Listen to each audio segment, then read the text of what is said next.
Good evening, everyone, and welcome back to Paranoid Stories. Before we start, make sure to like and subscribe to the channel and leave a comment with where you're from and what time you're watching, so YouTube will keep showing you stories like this. Now, let's begin. I'm going to be honest. I almost didn't write this down. Part of me thinks if I don't put it into words, maybe I can convince myself I misunderstood what I saw. But I keep coming back to that silence, the way the whole town just went quiet. I'm a park ranger. Nathan Reed, 27, been working the Blackwood State Park for about 4 years now. It's not glamorous work, mostly trail maintenance, picking up litter, occasionally dealing with drunk teenagers who think the woods are a good place to party. I'm pretty rational about most things. I believe in what I can see and touch and explain. That's why what happened last month is still eating at me. We had a bad storm roll through, the kind that drops branches everywhere and turns half the trails into obstacle courses. I was out doing cleanup along the eastern boundary, where the park meets the residential area of town. That's when I found it. A rope. Thick manila rope, the kind you'd use for serious rigging work. It was tied between two massive oak trees, pulled taut about waist high, running in a perfectly straight line as far as I could see in either direction. I followed it, kept following it. It went on for what had to be hundreds of yards, tree to tree to tree, right along the property line between the park and the back of people's houses. The thing is, I'd patrolled that boundary maybe 100 times. I'd never seen this rope before. I radioed back to the station, asked if anyone knew about a boundary marker or some historical survey line. Nothing. No permits, no records, no explanation. My supervisor told me to document it and remove it if it seemed like a hazard. That's when I started noticing the animals. There was a deer about 30 feet into the park side. It was grazing, moving parallel to the rope, but never crossing it. I watched it get close, maybe 3 feet away, and it just stopped. Turned around, walked the other direction. Not spooked, not scared, just like there was a wall there. I kept walking the line, saw a fox do the same thing, saw birds land on trees on one side, then fly over to trees on the other side, but never perch on the rope itself, never even touch it. Here's the thing that got to me. I could see into people's backyards from where I was standing. There was a woman hanging laundry maybe 40 feet from the rope. She was humming something, moving between her basket and the clothesline, and at one point she dropped a sock. It rolled toward the park, rolled right up to maybe a foot from the rope. She stopped humming, just stood there staring at the sock. Then she turned around and went back into her house, left the sock there. I called out to her, asked if she was okay. She didn't turn around, didn't even flinch, just kept walking. I decided to follow the rope to its end, north first. I walked for maybe 20 minutes before I realized I'd gone in a complete circuit. The rope formed a boundary around the entire residential section of town, maybe 2 miles total. Both ends tied to the same ancient oak tree, the knot so weathered it looked like it had been there for decades. Longer, maybe. The sun was getting low by the time I got back to my truck. I grabbed my gear, including bolt cutters. Look, I know what you're thinking. Why not just leave it alone? But that's not how this works. If something's on state land and it's not authorized, I have to remove it. That's the job. I chose a section between 2 trees about 100 yards from the nearest house, positioned the cutters on the rope. The manila was old, fibers almost fuzzy with age, but it was still taut, still strong. I cut it. The rope didn't snap back like I expected. Both ends just sort of sagged, still tied to their trees, but now severed in the middle. The cut ends swayed slightly in the breeze. For about 3 seconds, nothing happened. Then the silence hit. I don't mean it got quiet. I mean every sound, birds, wind through leaves, distant traffic, everything just stopped. Completely. Like someone had hit a mute button on the entire world. I could hear my own breathing, my heartbeat, but nothing else. Nothing. I looked toward town. There were people visible in their yards now, more than before. Maybe a dozen of them, all standing perfectly still, all facing the park, facing me. Too far away to see their expressions, but close enough to see they weren't moving. Not even shifting weight, just standing. A kid's bike was lying in one yard, front wheel still spinning. But the kid was gone, or standing somewhere. I couldn't tell. The silence lasted maybe 30 seconds, felt like hours. Then sound came back all at once, like someone turning up the volume too fast. Birds, wind, traffic, all of it, but wrong, off tempo, like musicians starting up again after losing their place. The people in the yards turned and walked back into their houses, all of them. Same time, same pace, doors closing one after another like dominoes falling. I got back to my truck, hands shaking so bad I dropped my keys twice. Drove straight to the station, told my supervisor I'd removed an unauthorized rope on the eastern boundary. He nodded, said good work, asked if I noticed anything unusual. I said no. The next morning I went back to file my report. The rope was there again, complete, uncut. Same weathered appearance, same tight line between trees. I checked the spot where I'd severed it. No new knot, no sign of repair. Just continuous rope, like I'd never touched it. I put my hand on the section of rope. It was warm. Not sun warm, body warm. I pulled my hand back. Nobody at the station mentioned it. No work orders to remove it again. I checked the records. No documentation of my report from the day before. Nothing in the log. I haven't gone back to that section of the boundary. Someone else handles those trails now. Nobody's asked why. Nobody's questioned it. But here's what I can't stop thinking about. I drive past the residential area sometimes on my way home. I've seen kids playing in those backyards, dogs running around, normal life. But I've never seen any of them cross that line. Never seen them even get close. And sometimes, late at night when I can't sleep, I wonder what they're keeping out, or what they're keeping in. I requested a transfer last week. Different park, different district. They asked if there was a problem with my current assignment. I said no. They approved it anyway. Start date is in 2 weeks. I found a real estate listing yesterday. House on the edge of that residential section. Been on the market for 6 months. Price dropped 3 times. The photos show the backyard. You can see the rope in the background of one shot, blurred but visible. The listing agent probably didn't even notice it. The house sold this morning. Family of 4 moving in next month. I don't know their names. I keep thinking I should warn them, but I don't know what I'd say. Don't cut the rope. Don't ask why it's there. Don't notice that your kids will never cross it, and you'll never wonder why.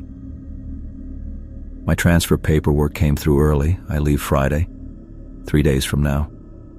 I won't miss this place. But sometimes, when it's very quiet, I still hear it.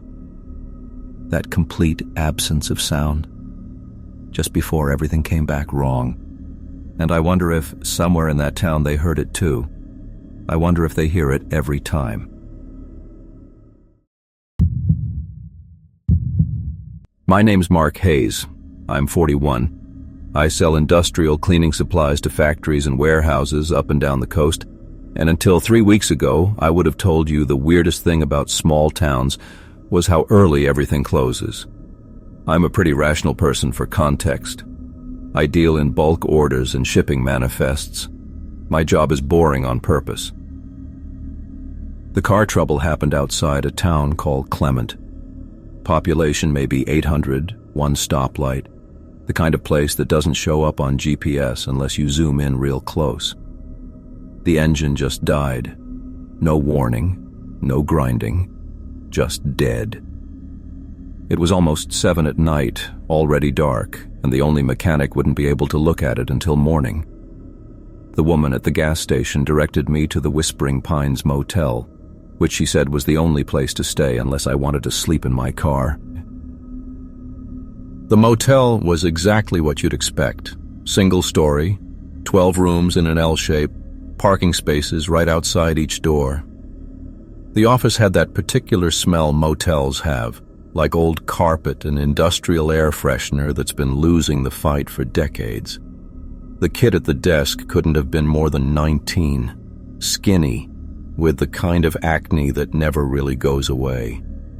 He checked me in without much conversation, took my credit card, handed me a key with a heavy plastic tag. Room 7. That's when I noticed the corkboard.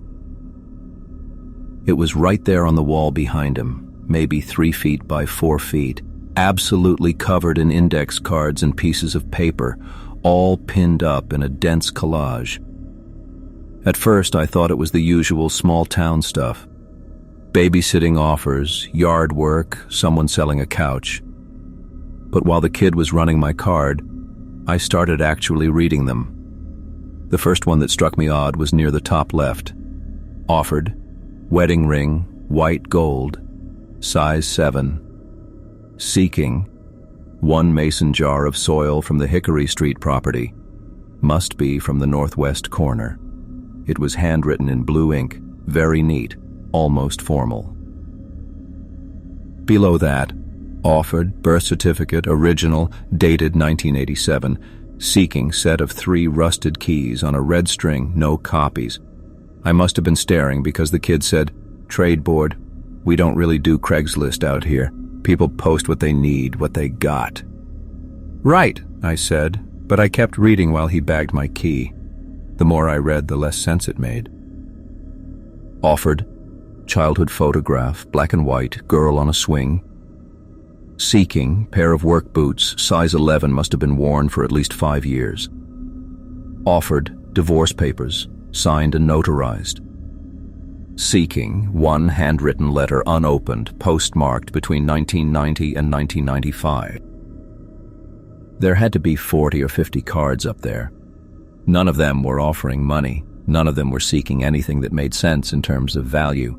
A high school yearbook for a specific wool blanket. A house key for someone's baby teeth. I'm standing there trying to figure out if this is some kind of art project, some weird local tradition, and the kid is looking at me like I'm the strange one for being confused. "Does this actually work?" I asked him. "Do people really trade this stuff?" He shrugged. "Board's been here longer than I have. People take things down when they're done, so I guess so." I took my key and went to my room, but I couldn't stop thinking about it. The specificity bothered me. It wasn't a jar of soil, it was soil from a specific property, a specific corner. It wasn't any set of keys, it was 3 rusted keys on a red string. Someone wasn't just offering a wedding ring, they were offering their wedding ring, the one that fit them, that meant something, and they wanted a jar of dirt. I tried to sleep but couldn't. Around midnight, I went back to the office. The kid was gone, the door was unlocked, and the board was still there. I stood in front of it with my phone flashlight, reading more carefully this time. Here's the thing that made my skin crawl: the emotional weight. Every single card was offering something personal, something that connected to identity, to memory, to relationships, and seeking something equally specific but completely unrelated. A man's military dog tags for a woman's perfume bottle must be half empty, specific brand. A child's report card for a stranger's prescription glasses. Reading them felt like looking at pieces of people's lives being systematically dismantled and redistributed. And then I saw the dates. Some of the cards had dates written in the corner. The oldest one I found was from 11 months ago. That wedding ring card I'd noticed first, 2 weeks old, which meant either no one was taking these offers, or new ones kept appearing to replace the old ones. I took pictures. I don't know why exactly. Proof, I guess, for myself that I wasn't imagining how wrong this felt. Back in my room, I looked through the photos, zooming in on cards I hadn't read carefully before. That's when I noticed the pattern in what people were seeking. They weren't random items. Every single one of them was something that had clearly belonged to someone else, something used and worn and marked by another person's life. The soil from a specific yard, the keys that had opened something important, the letter that had been sealed by someone's hands never meant for whoever was asking for it now.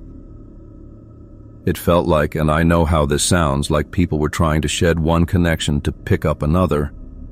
Like the trades weren't about the objects at all, but about severing something to make room for something else. I didn't sleep that night. Every time I closed my eyes, I kept thinking about that board, about who would give up their wedding ring for dirt, who would trade away their birth certificate for rusted keys. Morning came. I went back to the office around 7 to ask about my car. Different person at the desk this time, a woman in her 50s with reading glasses on a chain. I asked about the mechanic. She said he'd call me when he had news, and then I asked about the board. "Oh, that," she said, barely looking up. "Been there forever, part of the town, I suppose." "But what is it for?" She gave me this look, patient but tired, like I was asking about something too obvious to explain. People need things. Other people have things.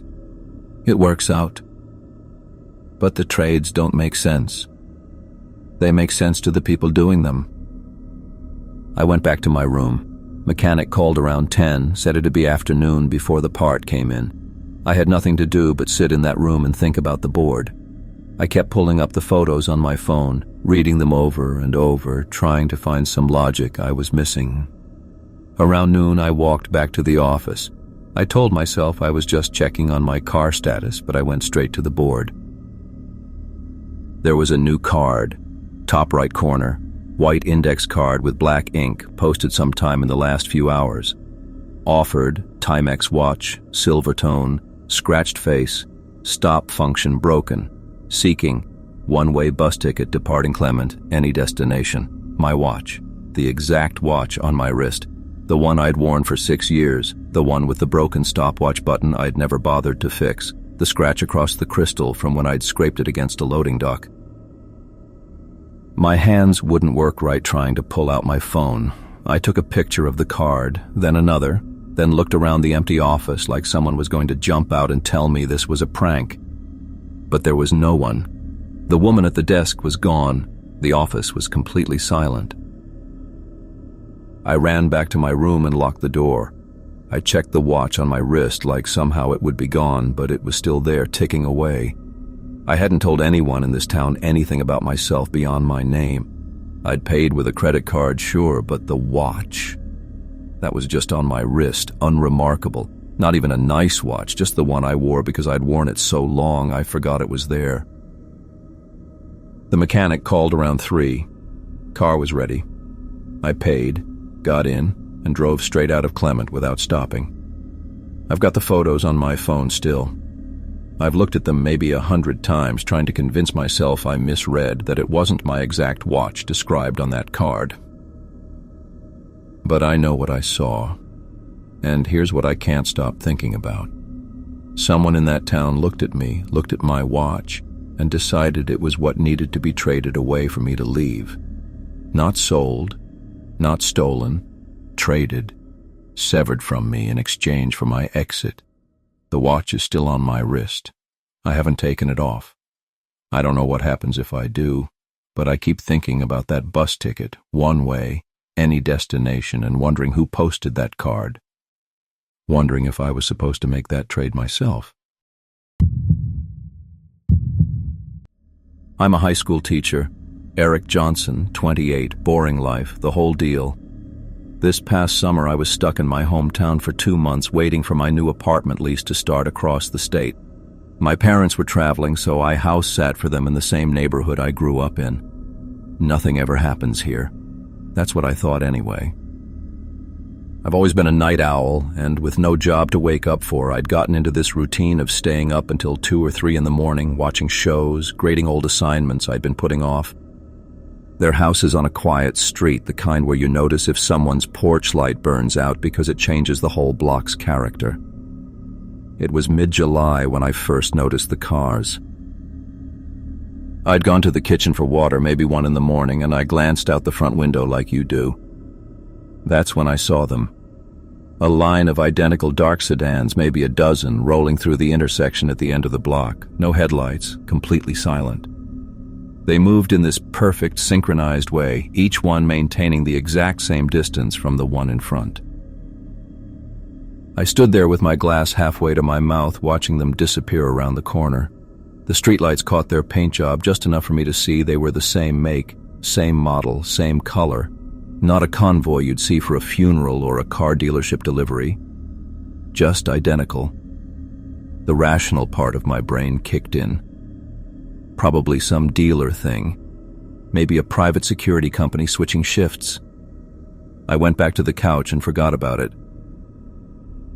But they came back the next night, same time. I checked my phone.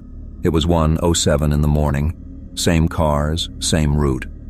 They came up the block parallel to ours, turned right, looped around the elementary school, and came back past our street before disappearing toward the highway.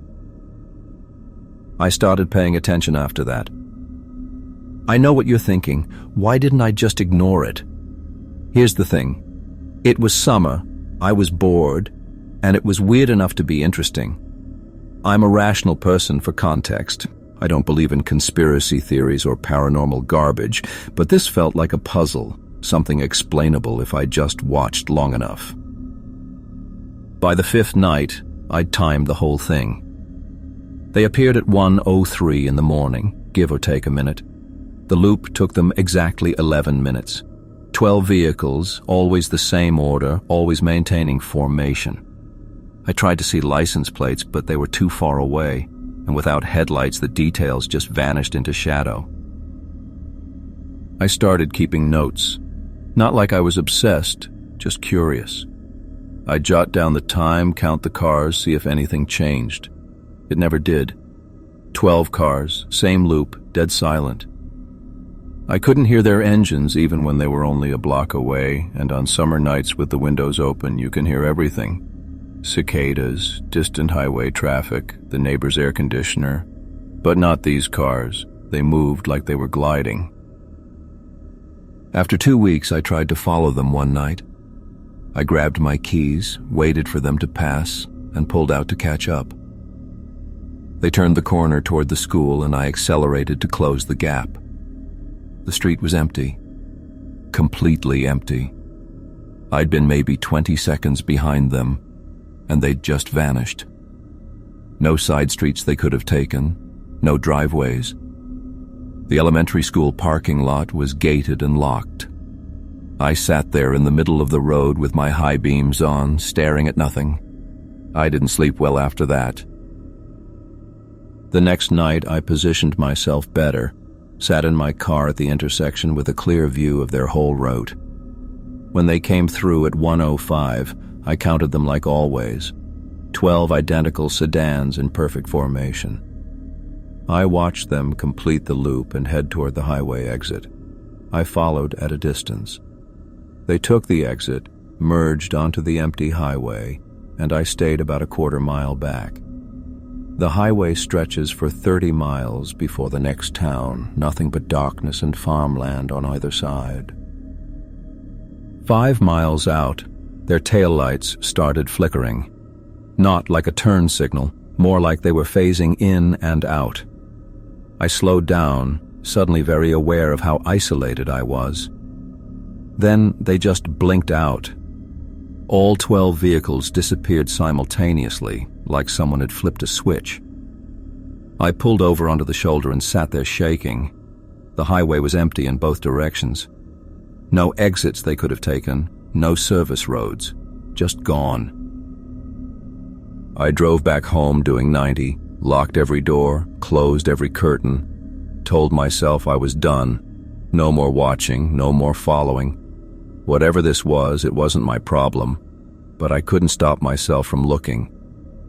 The next night at 1:04 in the morning, I was at the window again. There they were, same as always, and the night after that, and after that. 3 nights ago, I decided I was going to call the police. I don't know what I thought they'd do. It's not illegal to drive in circles, but I needed someone else to acknowledge this was happening. I had my phone in my hand, standing at the window, watching the cars complete their loop past our street. I was about to dial when they stopped. All 12 of them, simultaneously, right in front of the house. They didn't brake gradually like normal cars, they just stopped, perfectly aligned, facing our front window, engines idling so quietly I could barely hear them. No headlights, but I could see the silhouettes of drivers in each one, completely still. I stood there frozen with the phone in my hand. My thumb was on the 9, ready to call, but I couldn't move. The air in the house felt thick, like pressure was building. They sat there for 3 minutes. I know because I was staring at my phone screen, watching the time tick forward, unable to look away from those dark windshields. I couldn't see faces, just shapes. 12 identical shapes in 12 identical cars. Then the lead car's window rolled down, slowly. The glass sliding down was the loudest sound in the world. Nothing came out, no arm, no head, just darkness inside darkness. And from that open window, I heard my name. Eric. Clear as anything, not shouted, just spoken at normal volume. But I heard it perfectly through the closed window, through the walls. Every car window rolled down in sequence. 12 black openings, 12 empty voids. My phone slipped out of my hand. I didn't hear it hit the floor. Then they drove away. All at once, windows still down, completing their loop like nothing had happened. I watched them disappear around the corner toward the highway, and I stood there until the sun came up, still staring at the empty street. I called my landlord the next day, asked if I could move into the new apartment early, paid extra. I've been here for 2 days now, 70 miles away, different county, different everything. Last night at 1:04 in the morning, I heard a car pull up outside. I didn't look. I had every light in the apartment on, and I didn't look. But I heard my window roll down from the inside. I heard it. The crank turned by itself, and summer air poured in, and I just sat there on the couch with my hands over my ears until morning. I don't know what they want. I don't know what I saw. But I know they followed me here, and tonight it'll be 1:04 again, and I'm going to hear that window, and I don't think I can keep pretending I don't.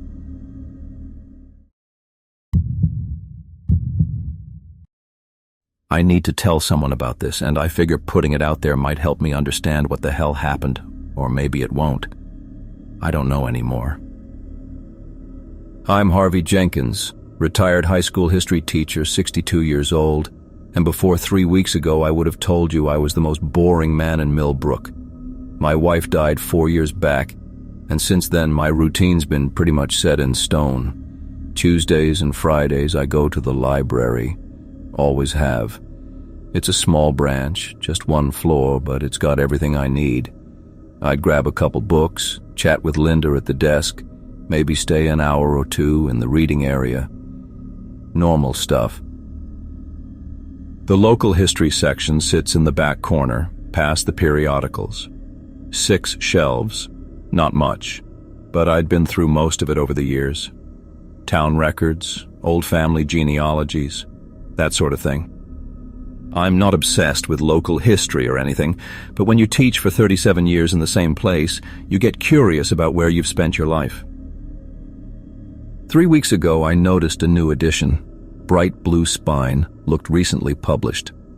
Millbrook Mill Operations, 1947 to 1963, by someone named Dr. Patricia Vance. I pulled it off the shelf because my father worked at that mill. Figured there might be something in there about him, or at least about that time period. I knew people who'd worked there. I opened it at the desk by the window. The title page was there.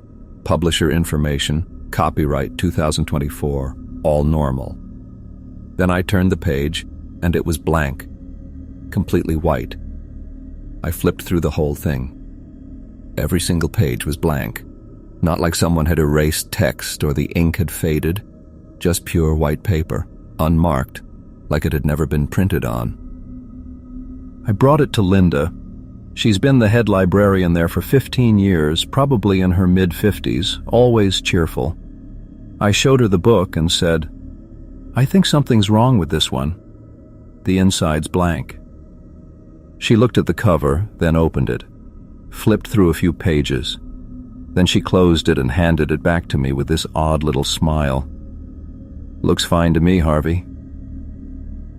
I just stared at her. "Linda, every page is blank. There's nothing in here." "The book's been properly cataloged," she said. Her voice was different, flat. "It's exactly what it should be." I don't know why that response bothered me so much, but it did. I went back to the shelf and checked the other new editions. There were 3 more I hadn't noticed before. Millbrook Families, a genealogical survey, Historic Homes of Millbrook County, the Millbrook Observer, selected articles 1982 to 1995. All of them with pristine covers, professional-looking spines. All of them completely blank inside. I brought all 4 books to Linda. These are all blank, too. She didn't even look at them. "Mr. Jenkins, those books are fine. I'd appreciate it if you didn't damage library property by excessive handling." That's when I noticed her hands. They were gripping the edge of the desk, knuckles white. She wasn't looking at me. She was staring at something past my shoulder toward the back of the library. "Linda, what's going on? I think you should leave the local history section alone," she said quietly. "It's not for circulation anymore." "What do you mean, not for circulation? They're on the shelf. They're there for reference only. Don't check them out. Don't bring them to the desk again." Then she looked directly at me, and I swear to God her eyes were wet. Not like she was crying, but like she was trying not to. "Please, Harvey, just leave it alone." I left with a novel I didn't want and spent the weekend trying to convince myself I'd imagined it. Maybe I needed new glasses. Maybe I'd had some kind of episode. I'm not getting any younger, right? But I couldn't shake it. I kept thinking about those blank pages and Linda's face. On Tuesday, I went back. The local history section had a handwritten sign now hanging from the shelf. Reference materials. Do not remove. Linda's handwriting. I checked the books again, still blank. Then I checked the older books, ones I'd looked at before. Millbrook. Through the decades from 1998, blank. Civil War veterans of Millbrook County, blank. Every single book in that section, maybe 40 or 50 volumes, all of them nothing but empty pages between printed covers. Here's the thing. I own books about Millbrook. I've got a small collection at home, things I'd bought over the years or inherited from my father. Old yearbooks, a couple of history texts, newspaper compilation from the bicentennial. Real books with real content. I'd read them, I'd shown them to my students. I went home and pulled out a history of Millbrook, 1823 to 1973, from my bookshelf. I'd bought it at an estate sale maybe 10 years ago. I opened it to a random page, middle of the book, chapter about the Depression era. I could see the text clearly. Then I got a cup of coffee, sat down at the kitchen table, and started reading the first chapter. I made it maybe 5 pages before I noticed. The words at the top of the page I was on, they looked lighter than they should have. Not faded exactly, but less distinct. I looked back at the previous page. The text there was fine. I looked at the page I was on again, and the lightness had spread, like someone was slowly turning down the contrast. I watched 3 full paragraphs disappear into nothing while I sat there, coffee getting cold in my hand. I flipped back to the beginning. The first 4 pages I'd just read were blank now. Pure white. I closed the book. My hands were shaking so badly I almost dropped it. I counted to 10, opened it again. 6 pages gone now. I was watching the 7th page fade in real time. Individual words disappearing, letters evaporating from the edges of each word inward, until there was nothing but white paper. I don't know how long I sat there. Long enough that when I finally moved again, my coffee was ice cold and the sun had gone down. The book was entirely blank. I checked my other Millbrook books. All blank. The high school yearbook from 1985, my 10th year teaching. Blank except for the cover and title page. I should have stopped there. God, I know I should have stopped. But I had to know if anyone else could see it. I had to know if I was losing my mind or if something else was happening. I drove to the library the next morning before it officially opened. Linda's car was in the lot. I knocked on the glass door until she came. When she saw it was me, she froze. "Harvey, we're not open yet." I held up my copy of A History of Millbrook against the glass. It was full yesterday. Text on every page. I watched it disappear.